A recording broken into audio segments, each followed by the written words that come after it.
You got a story the world needs to hear, a spark inside that's crystal clear. No more hiding in the digital crowd.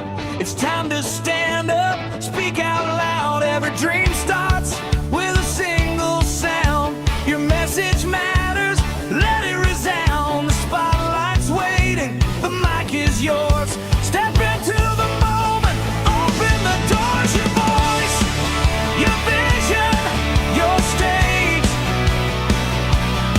Turn the page, ignite the rage. From whispers to waves, let your truth engage. Your voice, your vision, your stage. Hello, everyone. Welcome to another episode of the Storytelling Journey. I'm changing things up, changing the graphics, trying to keep all my graphics and thumbnails um, looking similar with the same motif, just changing up the colors to kind of align with the conversations that we're having. I just want to make it so much easier when you go over to YouTube and when you go over to other channels. You recognize the Let's Go Live um, visual, and the storytelling journey does not change. Jay continues to come back week after week, so that is just I guess a bonus for me. How you doing, Jay? Man, doing good, doing real good. There's a lot of things going on in the storytelling world. I've got some people lined up using the platform Rule Your Story Masterclass, and I'm just waiting on their feedback. Really would like to have some people just kind of beta test it. So I'm still offering the audience the opportunity to do that. 14 days free, and we'll talk about that later. But yeah, and of course, conservation still top of mind because I work in the conservation field now. And man, big win. The Lakotas were able to keep drilling at bay. They're a sacred land in, I think it was the foothills of the Black Hills. And so making sure that conservation is top of mind so that there's something left in nature for the rest of us for eons to come, I think is important. So those are the things I'm working on at the moment. Beautiful. And we'll dive into it. I want to take a moment here just to welcome everyone. People are starting to jump in the chat. We are streaming live today across LinkedIn, YouTube, as well as Substack. And this week we don't have any guests, and this was intentional. I invited each and every one of you to be part of the show. I want you to feel like you are our guests. And for some of you, you've already received the backstage link. Those who haven't, if you'd like to join us on stage at any point throughout this conversation, just drop your comments in the chat and I will find a way to get the link and get you on stage with us. Now, here's something fascinating. Here's the colors I was referring to. And maybe this isn't the fascinating piece that I was referring to, but hey, I absolutely love live streaming. It's so much so that it has become my core business. It has become the one thing that I want to be known for. And this is what sparked today's conversation is what happens when your story stops working. My story at one point was the leader in financial services. I spent many years in insurance. I spent many years in banking and in the tail end in credit. And that was the narrative that I was painting. That was my story, leading, supporting, and developing people to help customers and meet their needs. And yesterday, LinkedIn turned 23. I can't believe 23 years since it launched. And it got me thinking. Today, LinkedIn focuses on relevance. And I paused there for a second and I started to think, it's like, all right, I knew this. Last year we were talking about this Brew 360 and pick a lane, stay in it. So I picked that lane. I'm now talking and want to be known for the guy who helps people go live, who helps businesses bring their message to their community and to their customer base.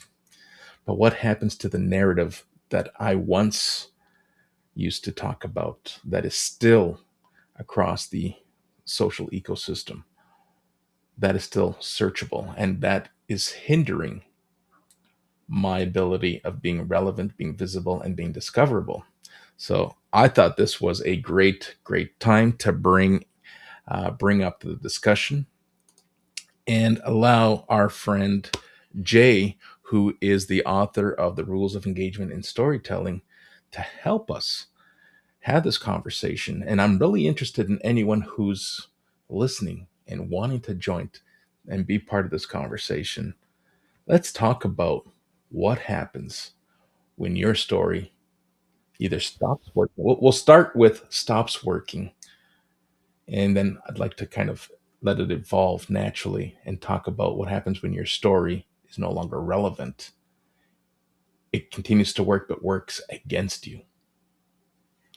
Let's dive into that.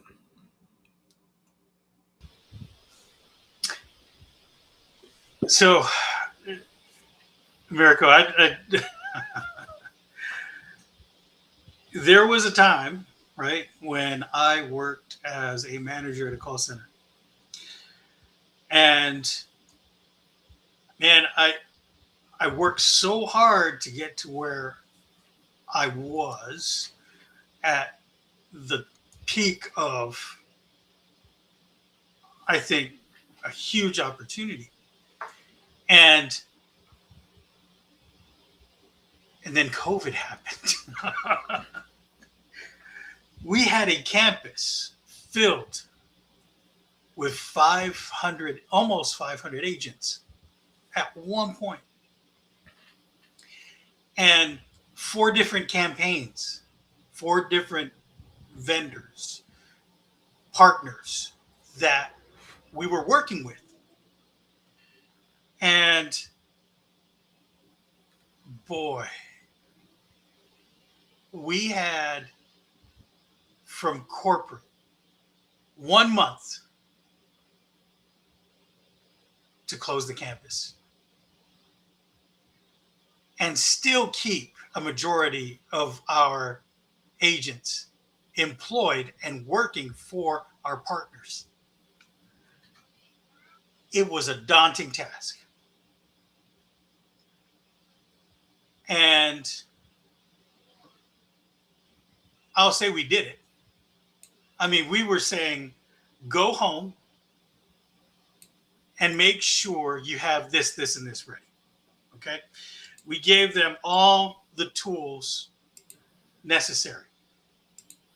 Now, when you live in rural Alabama and internet is not available in the sticks, what do?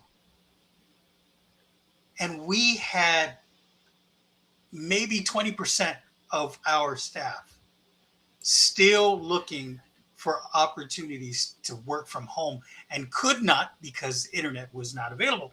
So what could you do? Anyway, long story short, we told them, do you have in-laws? do you have cousins, friends, neighbors, somebody with better internet than you? Go there. And we will pay you a full month of internet service. We'll do that and we'll figure things out as we go. And that's exactly what we did. Anyway, long story short, even at the end of that, I realized that none of the work that I did meant anything to my superiors. Now, I'm not going to go into all of that, but I will say there was a moment in my thought process that said, I'm doing all this work for somebody else. I need to start doing it for myself. And so I went out and started consulting. I did that for 2 years in the call center space. And that wasn't doing it for me either. Something happened. And in the midst of consulting, somebody said to me, hey, man, can you help me? You talk a lot about being previously in the legacy media space. We didn't call it legacy media at the time. But he said, you were in radio, print, and TV at some point, right? Yeah. Help me develop my story. I need to connect with my employees. How do I do that? How do I share my story with them? And I helped him. And he said, hey, man, you do well with the call center stuff, but this storytelling stuff, you really helped me. Do that. And that really changed my direction. So I like what you were saying, where what happens? What happens when your story doesn't work anymore? Right? For me, I didn't end my story. I just turned the chapter, created a new chapter. Not necessarily a new book or a new story, but just turn the chapter. And I think that's, for a lot of us, especially who are older, yeah, I am 51. So, some of us think, man, that's it. I'm done. I'm going to be over the hill and that's it. Right? It doesn't have to end. And you can continue to do what you need to do for yourself. Whatever it is, right? Whatever you feel passionate about, whatever you feel you need to fulfill in your life, the story doesn't need to end. Maybe you just need to write a new chapter. Maybe not necessarily a new story. Right. That's wonderful. And here's something that kind of unfolded yesterday as I was kind of scratching my head and thinking to myself. I got all this equity built up, all this experience, but that relevance that served me throughout the years, that's not permanent anymore.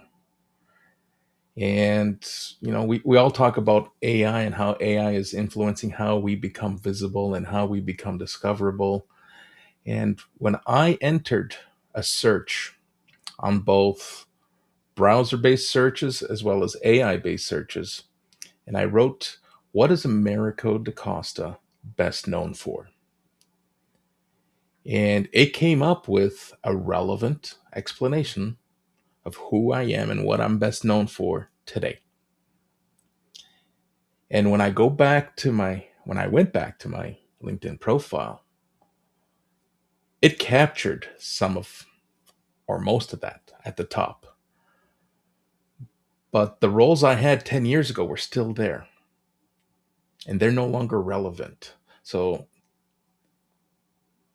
this has been a whole exercise of me trying to figure out, while everyone is screaming and yelling and having an opinion of, LinkedIn might be this or social media might be that, and AI is doing us all an injustice. What can we do differently so that we can kind of align with where we are today and what the expectations are? So I went ahead and I started to delete content. I removed employers from 10 years ago. It's no longer relevant. I'm going to test that out to see if whether or not the narrative and the story and the legacy that I'm building based on today's requirements, based on today's relevancy, if removing the past is actually going to help me or not. Because what I'm reading, if I read between the tea leaves, I'm reading that, each of our stories, each of our narratives has a season. It comes and it goes, and sometimes it comes back, just like with fashion. Things come back and they become relevant again. Uh, but I thought it was important and valuable. Hey, you know what? Let's bring this to the storytelling journey today. Let's hear what Jay has to say, and let's hear, more importantly, let's hear what some of our listeners have to say, and perhaps what they want to share if they want to join us on stage. But am I maybe overcomplicating this, or maybe misinterpreting this? Is there a season and a cycle? Like we're all chasing trends, we're all chasing algorithms for the most part. But I want to take a step back and not just chase an algorithm. I want my story, I want my legacy and my narrative not to get lost entirely because I'm chasing something that some top voice is suggesting. Hey, here's what's going to get you views.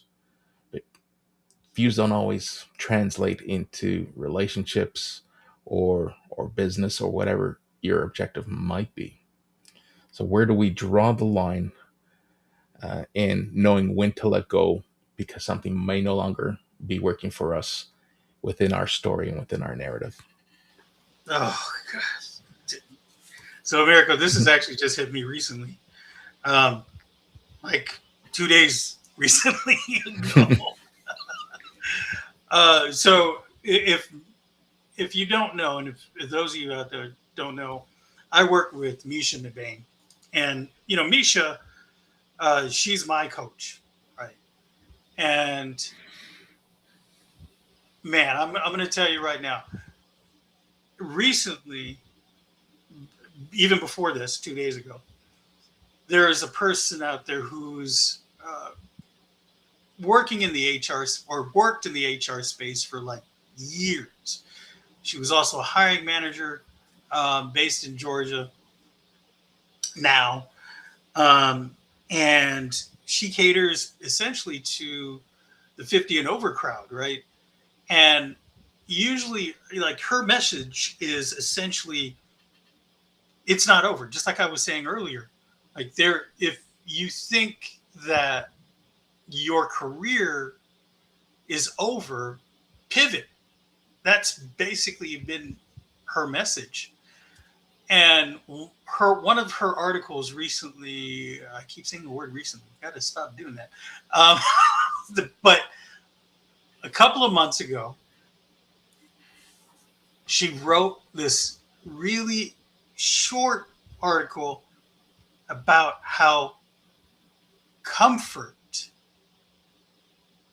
could be killing opportunities for you. And I was like, oh, wow. How can comfort, now think about this, right? How can comfort kill opportunities?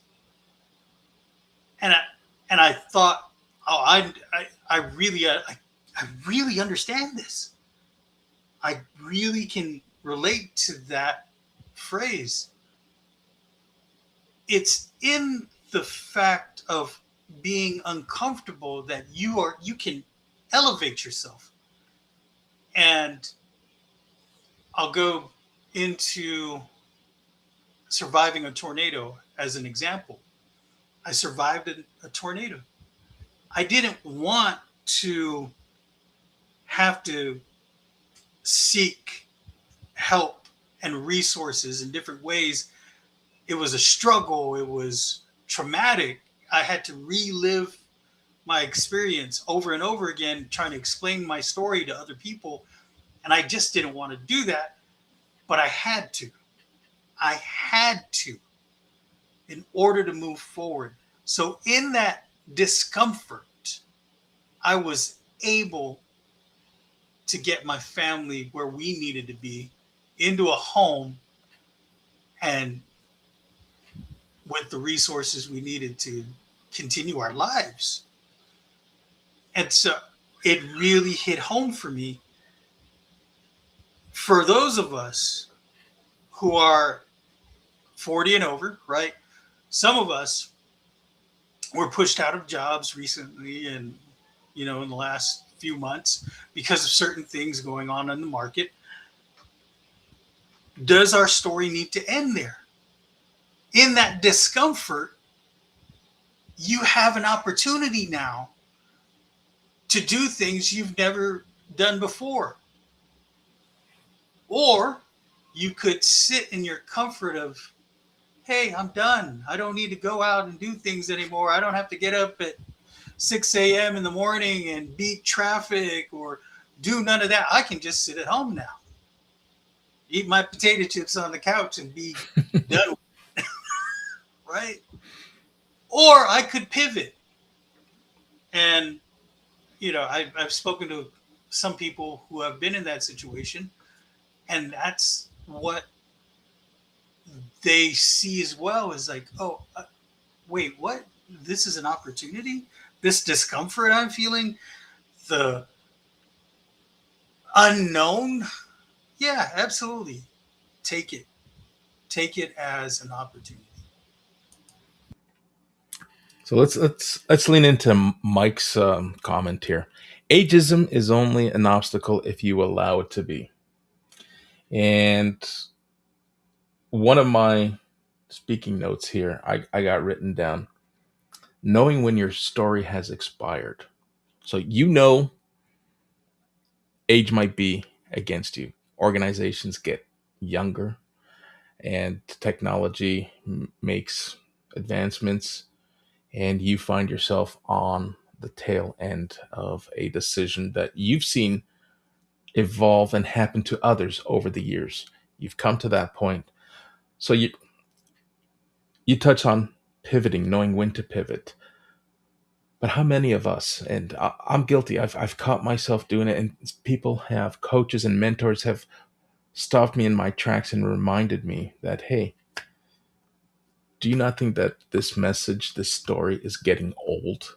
Is this not stale? It's time to freshen things up. But we dig our heels out of pride. We've done such a fabulous job, but we dig our heels so deep that our stories, our narratives expire, and we continue to march to the beat of that same story when in fact there's new things that we should be talking about, and new things that we've learned, but we're just oblivious because we get in our own heads. Hey, this is what I'm good at. You talk about comfort. It's that comfort zone, that mindset. Hey, this worked, and it worked for many years. And this is the story that I'm going to continue to tell. But your audience starts to kind of step back. It's like, yeah, this is no longer serving a purpose. This is no longer solving my problems, today's problems. What I need is someone whose narrative aligns with today's issues, today's problems. And Nicole moments ago talked about that mindset. We we get all hung up on AI and what it's not and what it's taken away, but we fail to realize what it's given us, right? And when you feel that repeating your message, repeating your story, and sharing that, there comes a point where you may not realize it, and someone might tell you, or someone might not tell you. But there's that time where you just feel like you're doing it out of obligation, and it's just become a rinse and repeat. That's not really storytelling. That's not really doing anyone any justice. How do we help those people? How do we open the conversation to talk about, hey, here's what to look for. Here's some great indications that your story, although valuable, although will be remembered and has a place as part of the legacy, it's time to let go and start a new chapter. Man, let me let me say this. When I was faced with the fact that I really didn't get any fulfillment from the call center industry. There were moments, there were definitely moments, but not something that I felt I could leave a legacy behind, and or impact society in such a way that would be beneficial to everybody. And so yeah, and it sounds kind of, I don't know, um, maybe elitist, because I was looking at it from, you know, a philosophical way. But man, I worked my butt off, and what did I have to show for it? Right? I no longer had a call center campus that I could go to. I didn't have all the things that were readily available, the resources. I just, I felt, like many of us during COVID, alone. I was isolated. Everybody was isolated. We were locked down. And, I guess that thought kept recurring. And as you get older, you start to think about these things, right? But it starts with being mindful. Being mindful of you, where you are, what you're doing, how this is going to be impacting not only you, but the people that you care about and that care about you. And do you stay where you are? Do you stay stuck? For a lot of people, right? A lot of people felt stuck during COVID. And so what do? Here's what I'm going to say about a lot of what you talked about. For me, when you get to be this age, you become jaded. For a lot of people, become jaded. Let's be real, right? Mm-hmm. This is the thing that I'm good at. Like you said, this is the thing I'm good at. These are the things that I'm okay with. But let me do the things that I know I can accomplish, right? But I can remember when I was a kid, I was 12, maybe 11 years old. And I said, you know what? I'm going to be on TV. Now, I thought I was going to be an actor. But many years later, when I was sitting on the anchor desk at age 19, I remembered that. And a lot of the things in my youth that I was like, I'm going to go do this, I was able to accomplish those things. I was talking to a cousin many years ago. He's passed since. But he said, you know what? We were at the age of 25. We did most things people in their 30s, 50s never get to accomplish. But we did. I said, yeah. It's crazy how youth and optimism, the mindfulness of that, can allow you to propel yourself forward. We took risks because we thought we were invincible as teenagers, right? We were like, I can do anything. Man, I want to jump off this cliff into the water. I'll be fine. You know that whole saying, hey, are you crazy? Are you going to jump off the bridge with your friends? Yeah, about that. Yeah, I did. And so these are the things that you think about at this age. You have these insights. You have that part of you that is jaded. But I would venture to say, have a glimmer of that teenage optimism of, hey, I can do this. Hey, there's opportunity out there. Hey, let's just jump in. I'm not saying jump into boiling water. I'm saying have the optimism of youth and yet the pragmatic side of you, of the adult, to wade through some of those struggles once you do jump in. So I think that a lot of us lose that, teenage optimism. We do, and here's it's a great segue. So when you lose that teenage optimism, you come to the realization that hey, your story has expired. The season is over. Some of us get to that crossroads and we ask ourselves, what do we do after our story ends? And the simple answer is, well, you start a new chapter.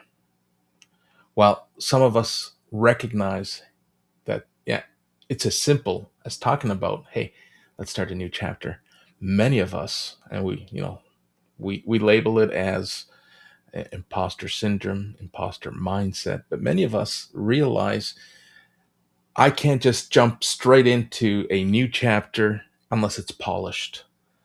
And they fail to realize that, as with storytelling, it's those vulnerable moments.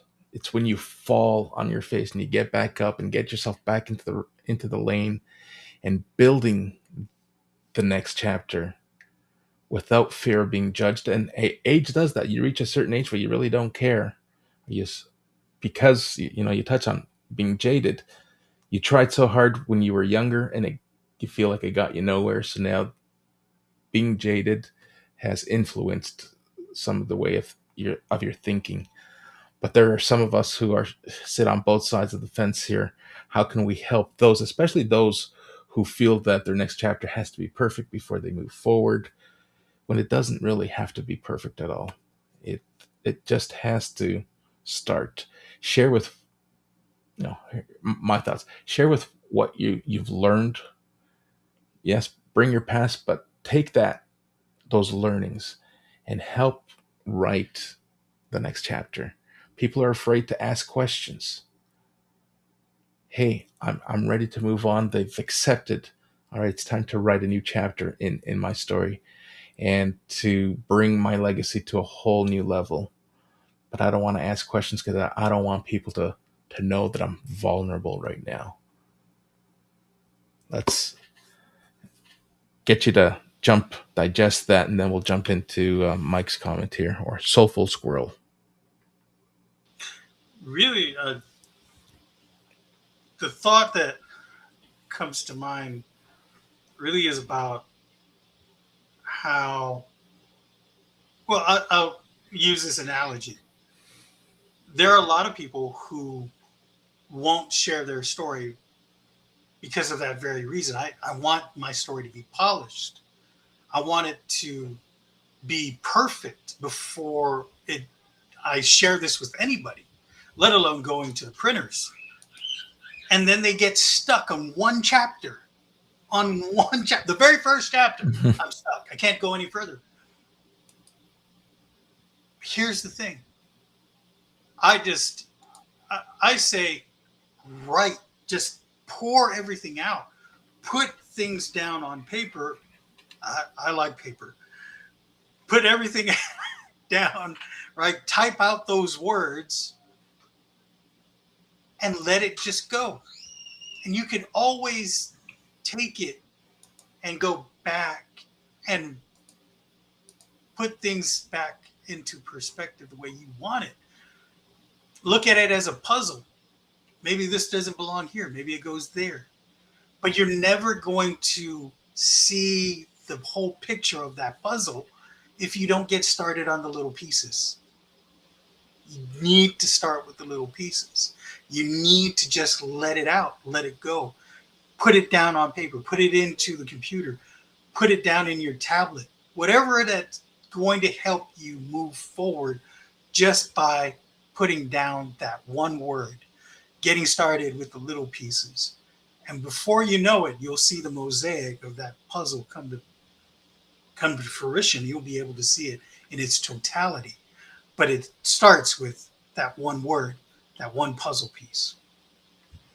All right, so we have Mike joining us on stage. He's sitting in the green room. Let me bring him in here.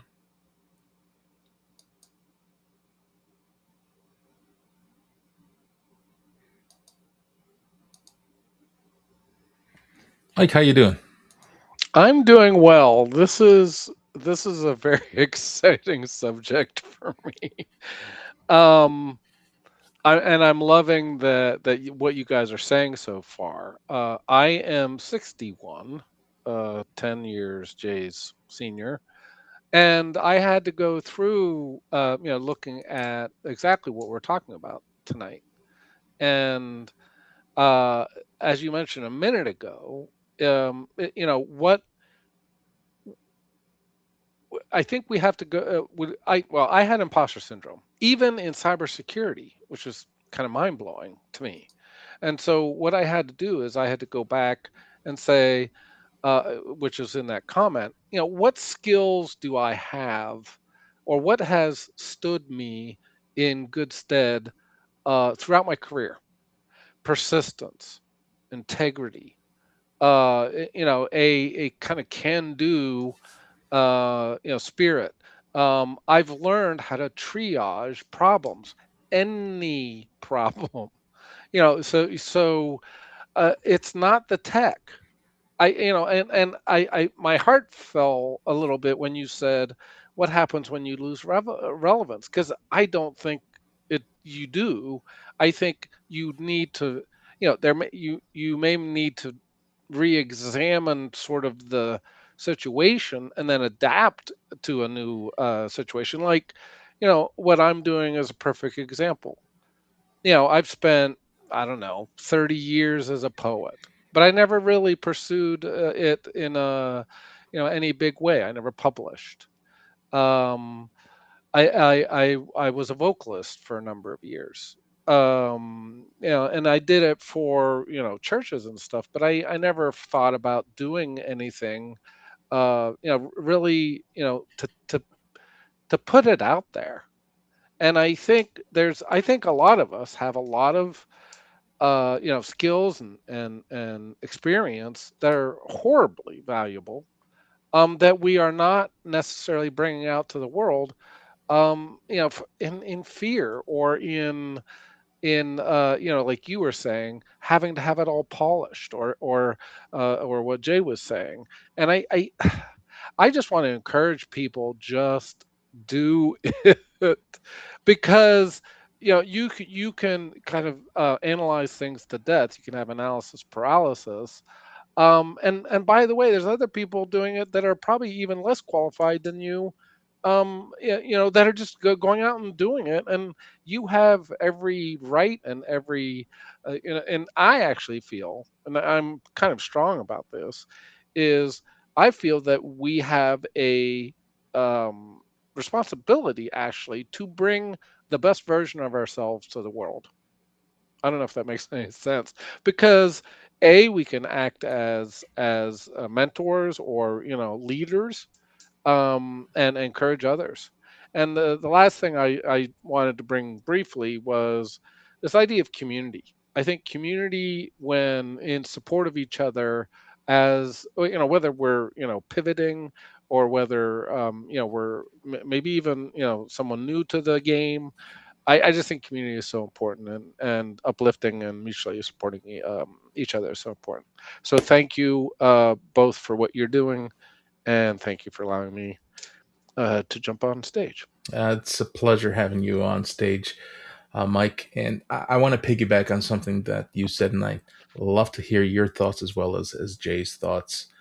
But before I jump into that, I just want to welcome Amy Powers to the conversation. Thanks for joining. Thanks for jumping in the chat. We talk about stories. We talk about our skills, our experience, and how they have a place and a relevance to us and to those that we surround ourselves. However, AI, the social media platforms, the LinkedIn's of the world, who predominantly serve, and I know you mentioned it earlier, they serve no one but themselves. They're there for shareholder value. I get it. They're a business, and they're running a very profitable business.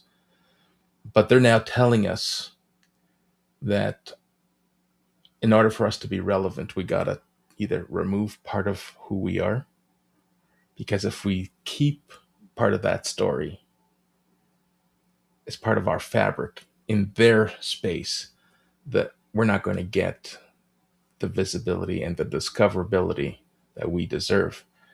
And that kind of puts me at a crossroads, because I'm proud of what I've built. I'm proud of the skills that I have. But now I'm being told, hey, we're not saying to forget about them. We're just saying you, that part of your story has no place in our ecosystem. And as long as you keep it there, we're not going to get you in front of the people that you want to be in front of. How do we overcome that? Change the platform. Well, in some ways, and let me flesh this out a little bit. I'm tired of chasing the algorithm. Okay, so now they're saying it's more relevant, and in as much as I can do that without changing, my essence, I will do that. But I'm not going to chase the algorithm. Meaning, I'm going to be just the same old Mike. Now, maybe stay in my lane ish, but to be honest, it's almost impossible to sort of try to live your online life like that. So I say go to Substack.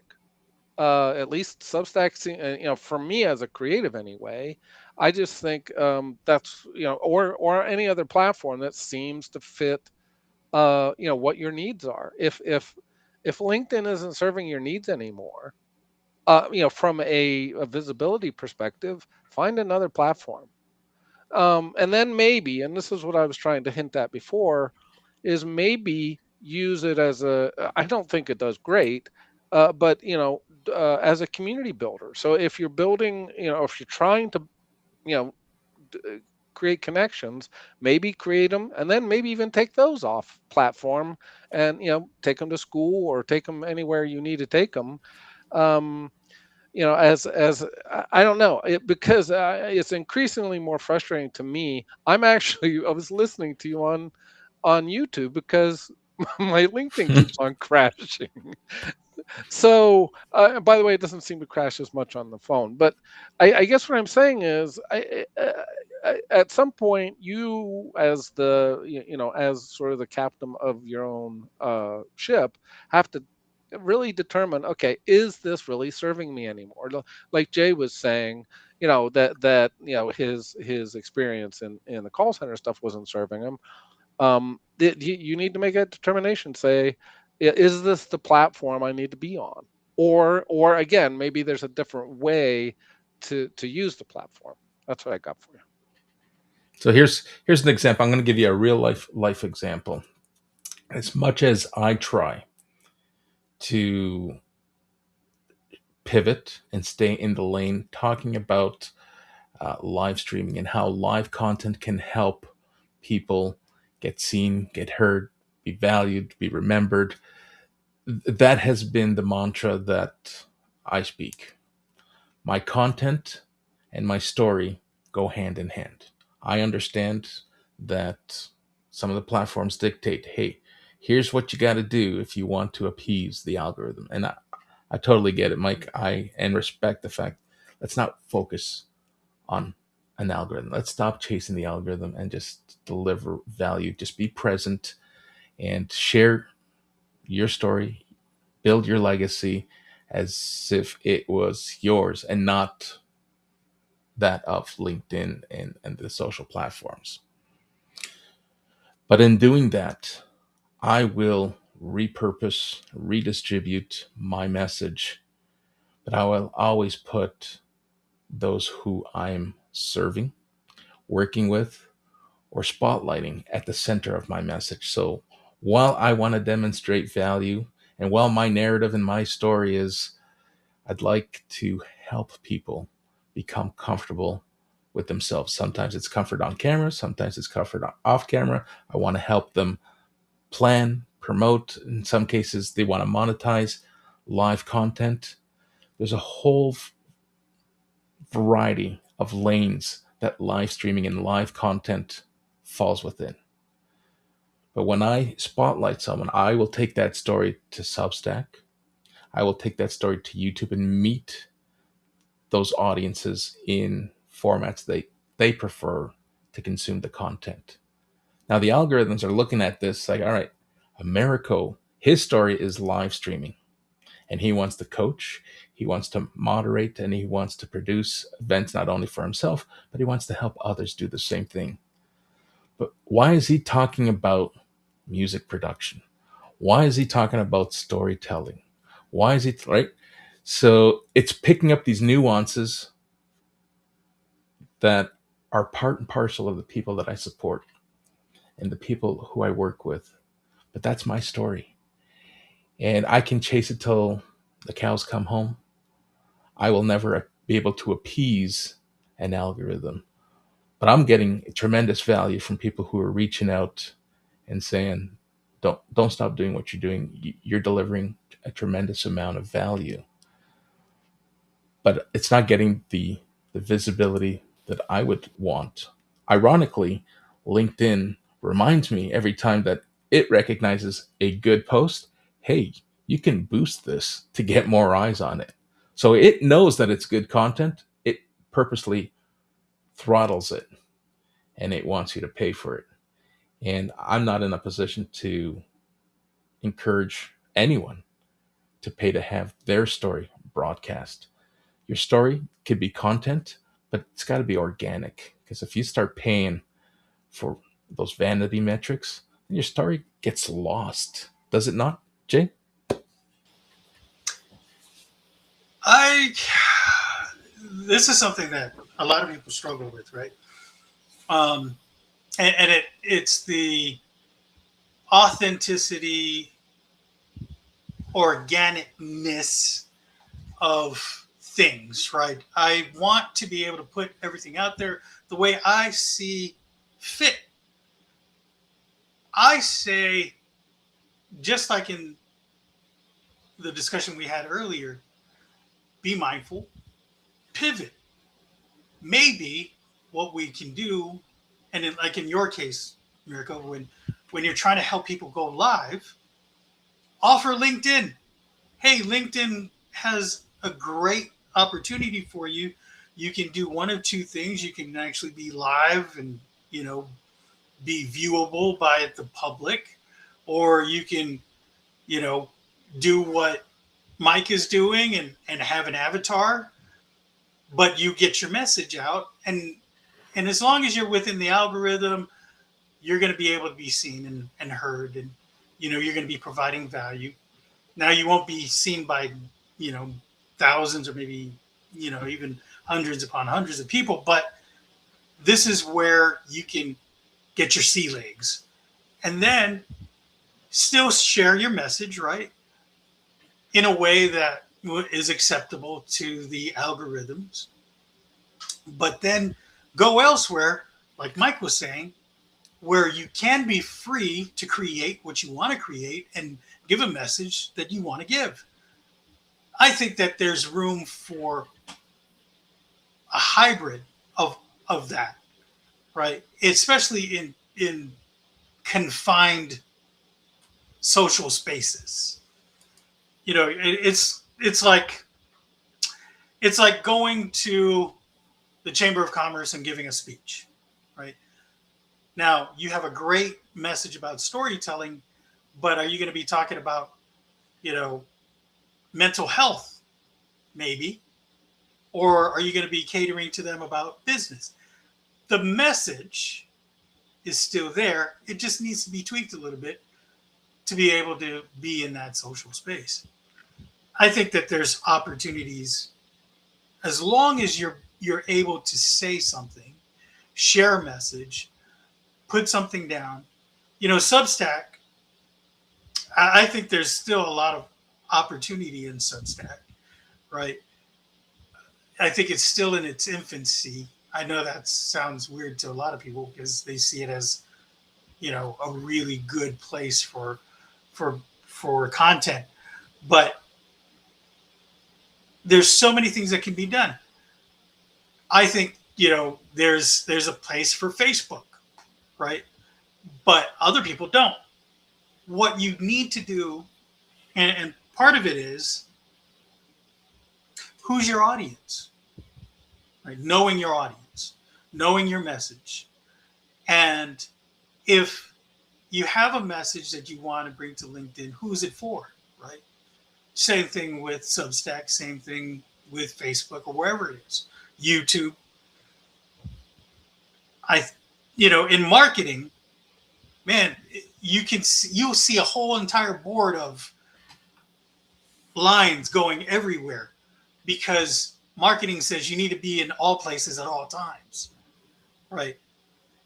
But in marketing, especially traditional marketing, there's a little tweak that goes along with the message, right? Because the audience or the social space changes. And I think that's all that we need to do. We shouldn't shut down the opportunity to share a message, on LinkedIn only because the algorithm.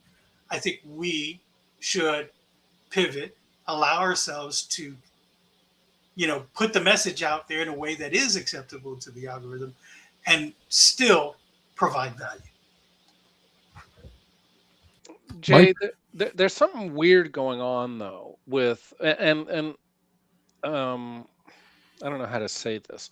Like I am seeing links to LinkedIn Lives, and it may be because the person's not verified. I don't know, and that's the other thing. LinkedIn doesn't tell you why these things happen. But in my DMs, I'm getting messages that this could be a dangerous message or something, and it's a LinkedIn Live link, so it's not going outside of LinkedIn.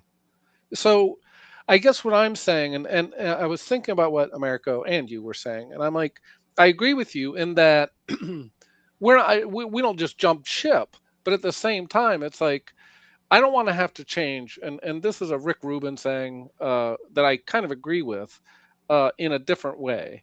And he said the audience comes last. And what he meant by that is you do what you need to do, meaning he's a musician. So, you create the music, your audience will find you. And that's kind of where I'm coming from at this point is I'm going to create the music and my people will find me. My audience will find me. Now, does that mean I shun everything? No, of course not. And that's why one of the and I agree with you on the Substack thing is particularly on the video side.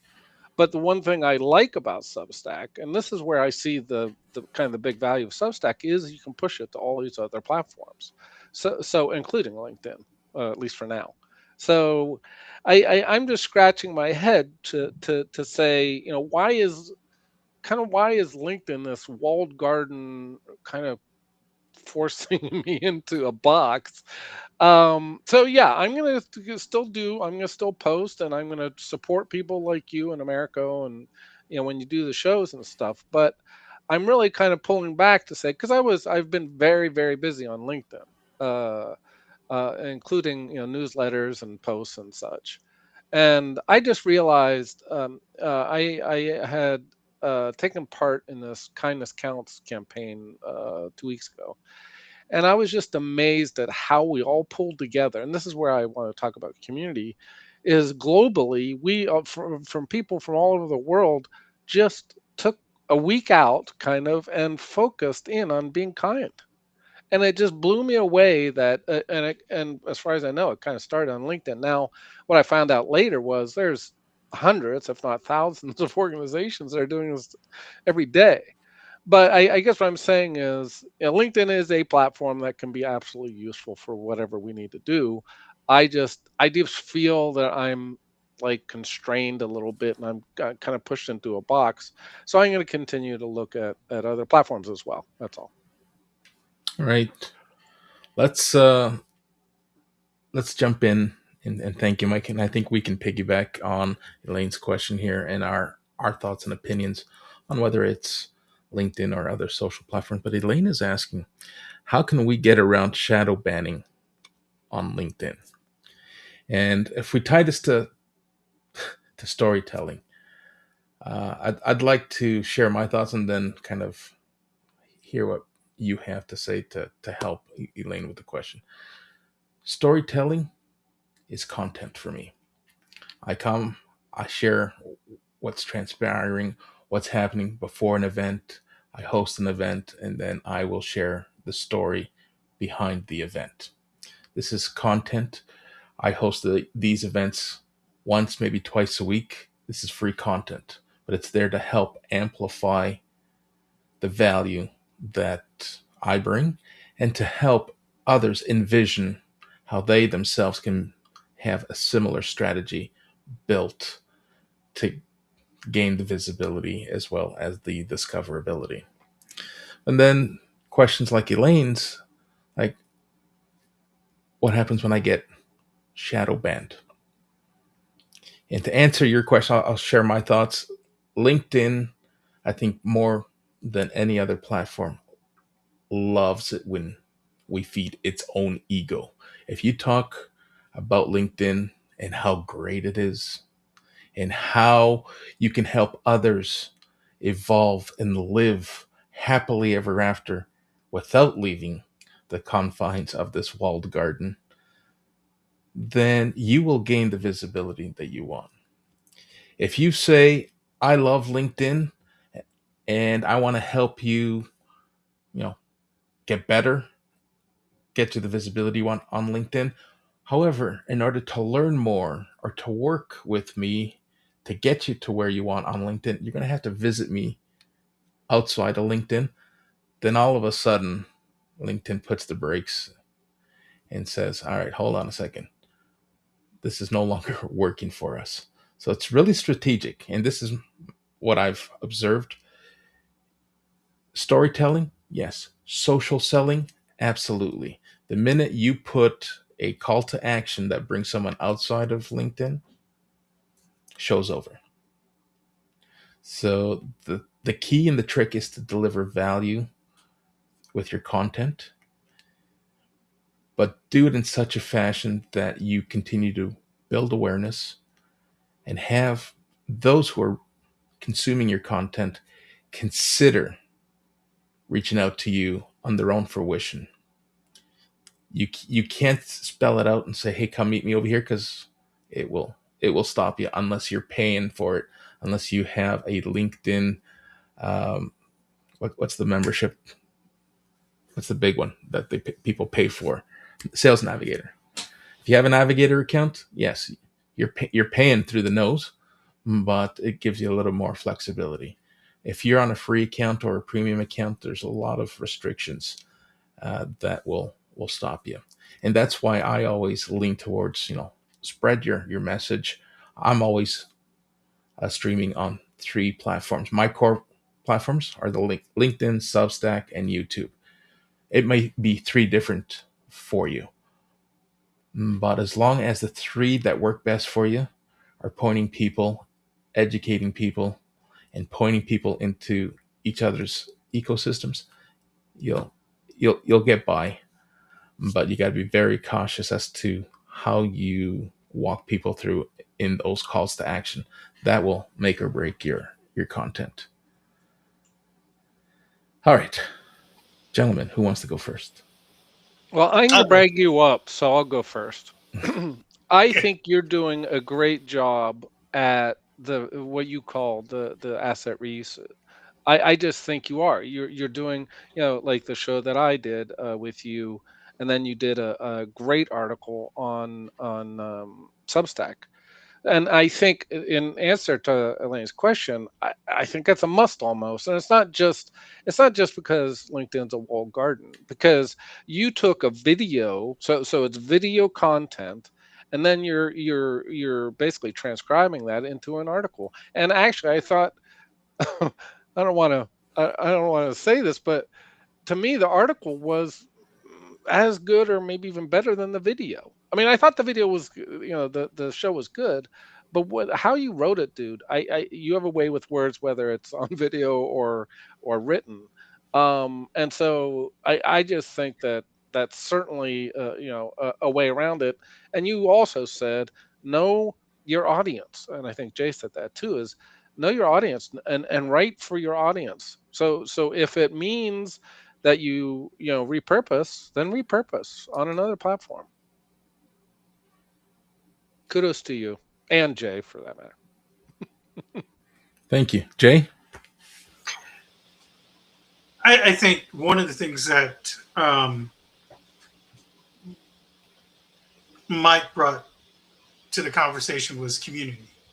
And in instances when you do get the hammer from LinkedIn or any social space, right? Uh, Leaning in on your community and working with them to be able to come up with solutions to be able to continue to work in the space, right, and to continue to network in the space. That's going to be very helpful to you. Let me explain what happened to me. I was part of a group of people, and we had different shows and things, and we basically helped each other gain audiences by bringing our different audiences together to these different events. And we had we had a competitor, somebody who thought they were a competitor. I don't think there's any competition really, in the sense that you're sharing stories. But this person definitely thought we were competitors and instituted some sort of campaign against us because we started getting actually banned from LinkedIn, each one of us.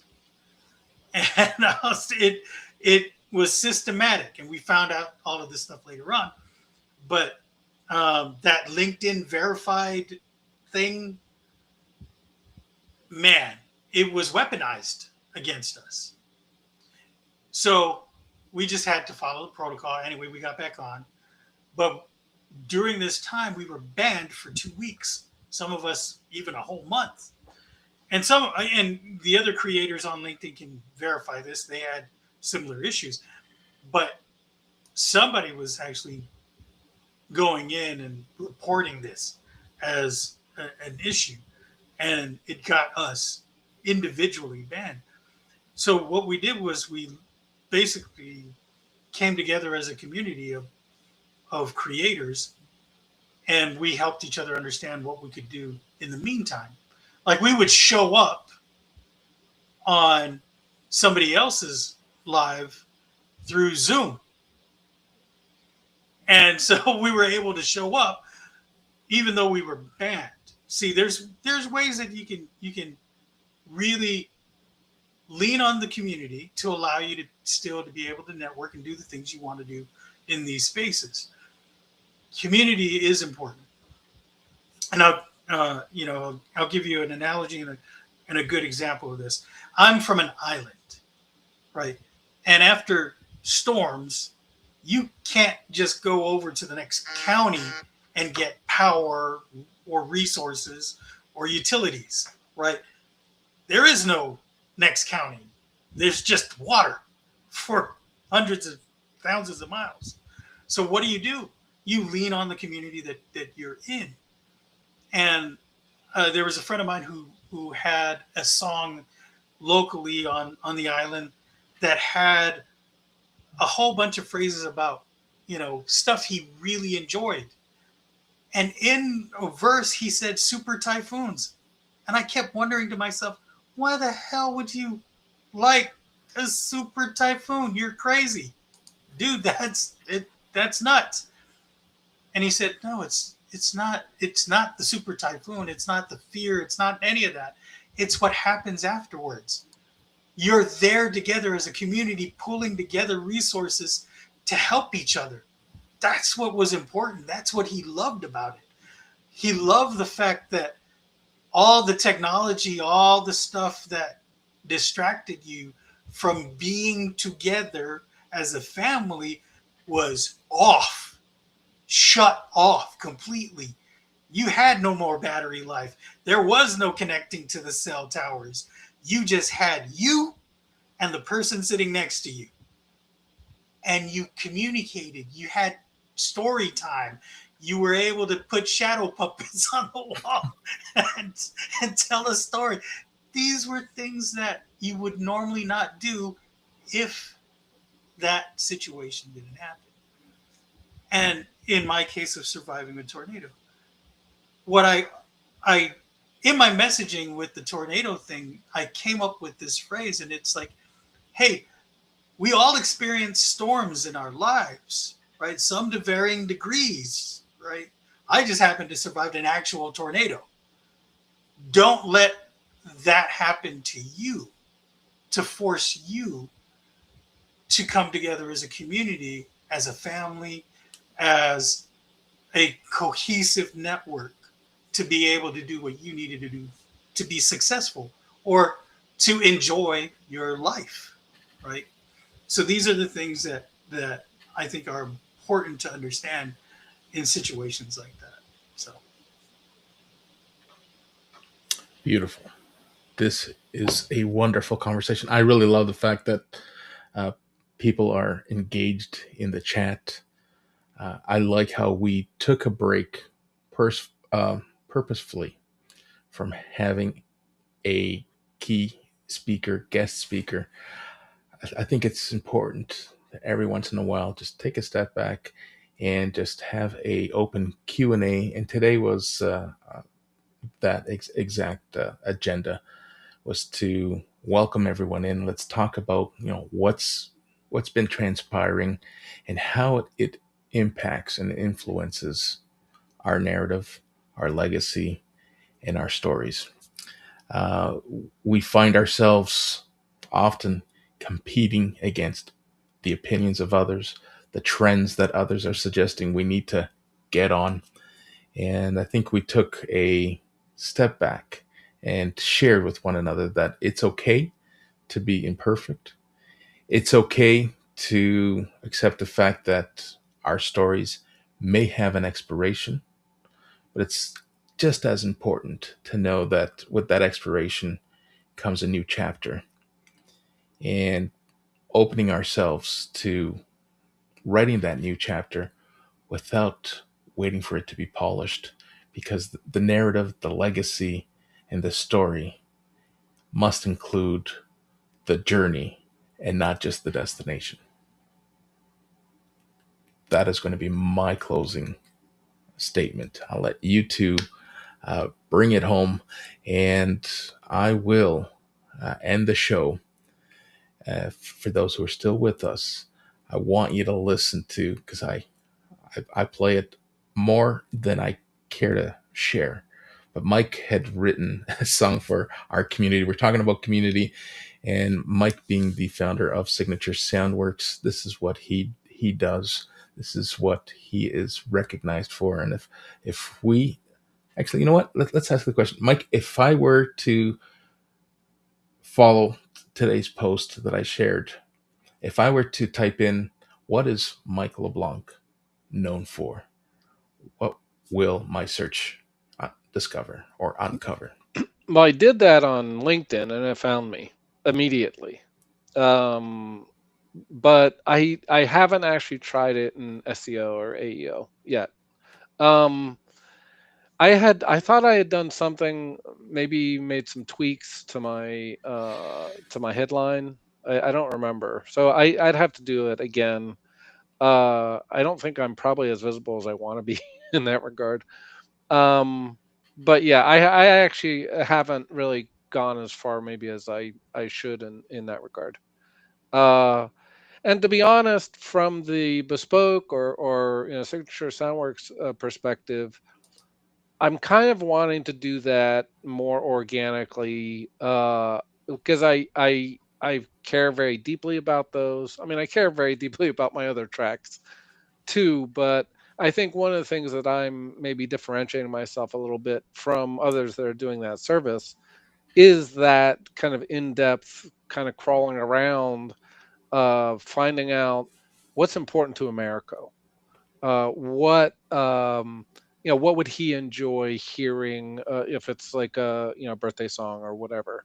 Now I know others are doing that and they're gathering that information, but I don't know. I just feel that I'm very invested emotionally and stuff in those songs, particularly like the tribute songs that I've done, or even some of the intros and outros. So I maybe I haven't advertised as much as I can, but I would. I think the people that have seen my stuff, including this latest one, I did what became sort of an anchor song for Kindness Counts. And I know they're looking to sort of broadcast that a little more. But I hope it's what I'm doing. I hope it's this very focused, emotional, uh, in-depth songwriting. Fabulous. So we will get you the credit that you deserve. We'll close the show off with your song, but before we do that, we want to ask Jay. Jay, if we did a AI search or a browser search, what is Jay Pasqua best known for? Are we going to learn that you are the best-selling author of The Rules of Engagement in Storytelling and the founder of Rule Your Story? The same founder that is giving away 14 days free trial. Yeah, absolutely. You are. And it was really as a result of coaching, one, and two, me being a storytelling strategist for myself, right? A lot of us, I share this story often. There are many mechanics out there who drive around jalopies. Do you know this analogy? They fix cars on a daily basis, right? But they drive junk cars sometimes. And the reason for that is, hey, and this is what I've been told. Hey, I know what to fix. I know what's broken. I know this is bad. I can, I've got the tools to fix it. And he never gets to fixing it because he's worried about everybody else. He's blind to the things that are broken in his own vehicle because he lives in it. Don't be blind to the things that you already know is happening around you. I made the mistake of borrowing a car from a mechanic who had the same issue. And I almost ended up in traffic, like T-boned. And he said, "Oh, I forgot to tell you, use the handbrakes." Don't be that person, right?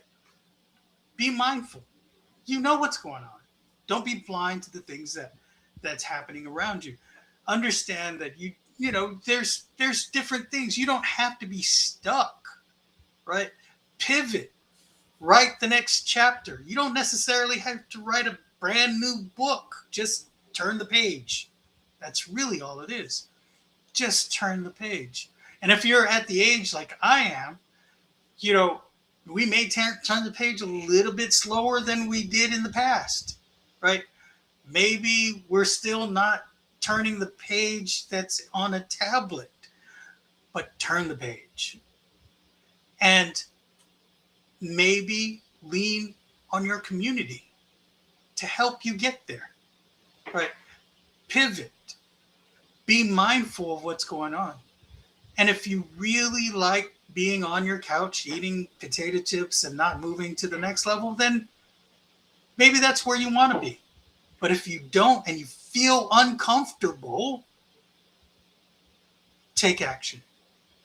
Take action, because in that discomfort and being uncomfortable, there may be an opportunity, or maybe even several opportunities. Fabulous. All right. Now, I put you on the spot only because you mentioned it at the start of the show. Tell us how members who haven't taken advantage of your 14-day free trial can can can do so. So in the comments, I'm going to put the link, masterclass.ruleyourstory.com. It's my platform. You can learn to be a writer, an author, somebody who can tell a story even better than you already have. And you can do that through this platform. Now, I'll give you 14 days, free use, free reign of the author version of it. So if you really want to write a book, you can. You can get started on it. And I'll give you 14 days free trial. Now, all you got to do is put interested in the comments, and I'll send you the code so you can get it for 14 days. Now, Mike has actually had some use of it. I'm going to wait on some feedback from him, and maybe, hopefully, he wasn't turned off by it. I will say no, far from it, Jay. Thank you. Okay, gentlemen, it has been an absolute pleasure. We have gone beyond the hour, and I typically stop at the hour and ask if we're good for time. I didn't do that, so hopefully I didn't step on your personal time. And I love these conversations. The fact that we can go on for an hour and stretch it beyond the hour really tells me that people are engaged, people are in the conversations, and they're asking questions. But what comes after, like, I really enjoyed taking this conversation and redistributing it and sharing it in other places for others to enjoy and to participate. And that goes hand in hand with the strategies that I mentor and coach over on Your Stage Community for people who are trying to or want to manifest this live event strategy. And for whatever reason, it could be one, it could be a multitude of reasons. Want to be able to provide a safe space where people can come, bounce their ideas, build, curate with live minded people in the same space. And I'll bring it up. The QR code will bring you to Your Stage Live. It's a community hosted on school, and it is designed, some have asked once they jump in, it's got a little bit of a marketing flair. Yeah, it's, I'm not going to sugarcoat it. It does have a little bit of a marketing positioning because I want you to create whether it's a funnel, whether it's a pipeline. I want you to build your personal brand and start building with a stage of your own, and then build outwards, writing your content and repurposing that message, because you get to lean into the evergreen content that comes from these live conversations. And you'd be surprised. I'm surprised. I'm humbled almost daily now with some of the sentiment that is shared by some of our community members as to how easy, how comfortable we're making people feel and giving them the confidence to do what you and I are doing here. And there's many formats in which we can do it. It can just be a conversation like we're having. If you want it to be more formal, if you want it to be a product launch, if you want it to be a fireside chat, live content could be absolutely anything that you can imagine. And what comes out of it is just as brilliant. And I enjoy helping people see those moments and that look in their eyes. It's like, wow, I can't believe I accomplished this. I can't believe that, I was afraid of doing this. There's nothing to be afraid of. We're having a conversation. Each and every one of us wake up every morning and we put our pants on no differently, one leg at a time. So don't think that there's this magical recipe, this secret. You just need to be present. You just need to want to do it, and the rest will take care of itself. It doesn't have to be perfect. It doesn't have to be polished. Start with what you have, start where you are, and we'll help you bring the best version of you to a camera, to an audio space. Remember, at the end of the day, people trust people, and you don't have to go on camera. Your message, your voice is as powerful as the camera. So listen, I can talk about this for hours, and I'm gonna shut up. I'm gonna get off my soapbox here because I have a tendency of doing this. I get off my soapbox and then I get back on it. I'm sorry, gentlemen. Let's wrap this up. And as promised, I'm going to cue up the thumbnail, and I'm going to switch the song over to the community anthem that Mike wrote and created for us. Thanks again, Mike. And Jay, until next time. Let's take this down.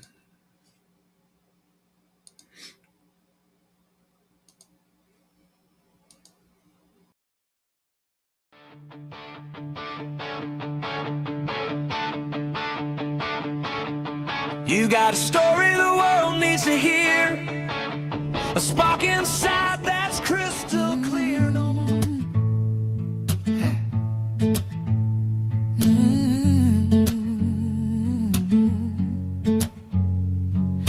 Welcome in, grab a seat, yeah, the crew's all here. It's another weekly moment where we all appear. Coffee steaming, hearts emoji rain. From sparks in the dark to spotlights unchained. Some roll in with coffee, black and bold at dawn. Some with happy hour cheer when the day is gone. Screens flicker lonely till the call lights up the feed. Beginners hit unmute, pros drop the seeds we need. Every week's a new beat. Fear turns into flow. Stories shared like secrets in the afterglow, turning pain into power, dreams into the frame. Hour by hour, we're fanning the flame. Raise your mug, raise your mind, raise your voice tonight. We're a spotlight family, shining real, shining bright. Celebrate the wins, elevate the pain. We turn it into power again and again.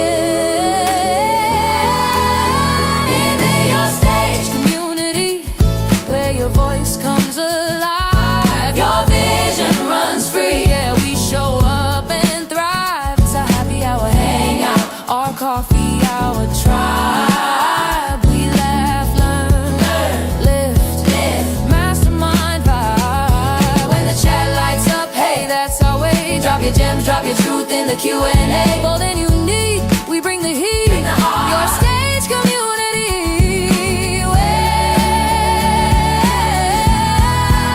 Worlds apart now. Worlds apart. One spark in the quiet, now a rooftop roar. Solo screen to family, opening every door. No more hiding in shadows, we own this weekly stage. From coffee confessions to Q&A, we empower the dreamers hour by hour. We climb on you, your fire. It's transformation time in the your stage community, where your voice comes alive. Your vision runs free, yeah, we show up and thrive. It's a happy hour hangout, our coffee hour tribe. We laugh, lift mastermind vibe. When the chat lights up, hey, that's our way. Drop your gems, drop your truth in the Q&A. Bold and unique, we bring the heat, bring the heart. Your stage community.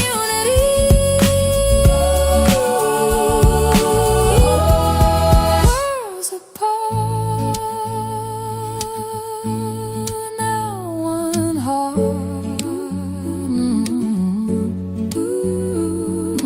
Welcome in, grab a seat, crew's all here.